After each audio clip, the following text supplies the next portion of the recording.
सकाळी सकाळी अजितदादांची दुःखद घटना आम्हाला कळाली। आम्ही शेवडीमध्ये होतो।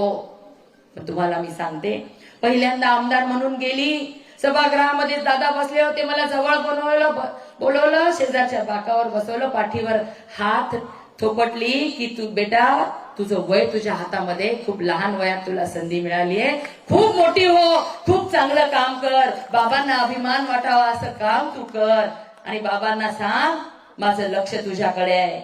असा पहिल्याच आपण नोव्हेंबरला आपला निकाल लागला, डिसेंबरच्या अधिवेशनात मी नागपूरला गेले राजेंद्र भाऊ, तेव्हाच दादांनी माझ्या फाटीवर हात ठोकवून मला अशा पद्धतीने अभिनंदन केलं।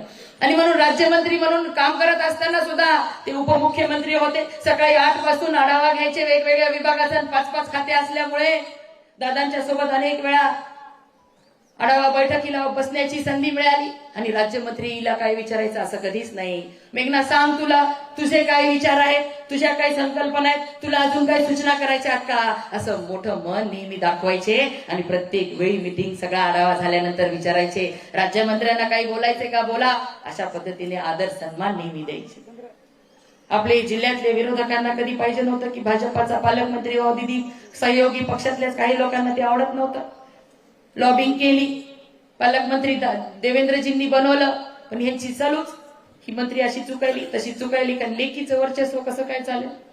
मग दादाला सारखे घराणे प्रसाद भाऊ, दादाला म्हणलं दादा मी काय चुकायले, सरळ समोरासमोर करू, बोलवा त्या दोघाला पण, मी पण येते, काय आपण चुकच करणार तर भीती कशाची। लीलाबाईंनी बोलावलं, 2 जण आमदार सहयोगी पक्षाचे पुढे बसवले, दादा मी दिनुभाऊ वाघ होते, सांगितलं आमच्या मतदारसंघात यायली अशी करायली, तहसीलदारला फोन करायली, पीआयला फोन करायली।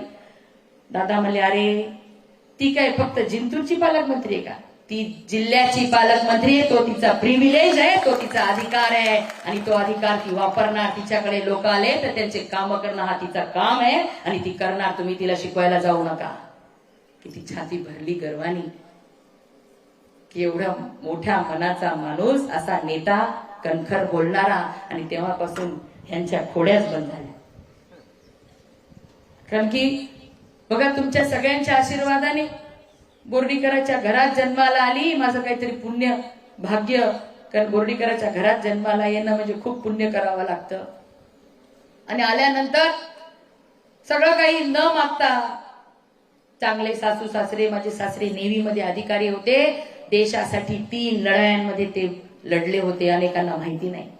IPS अधिकारी माझे पती, राजकारणात यायचं नव्हतं, बाबांचा विरोध होता की या निवडणुकीच्या राजकारणात काही घेतलेलं नाही, तुला 2 वेळेस खायला भेटते, चांगला आपला संसार कर, इकडं काही येऊ नको।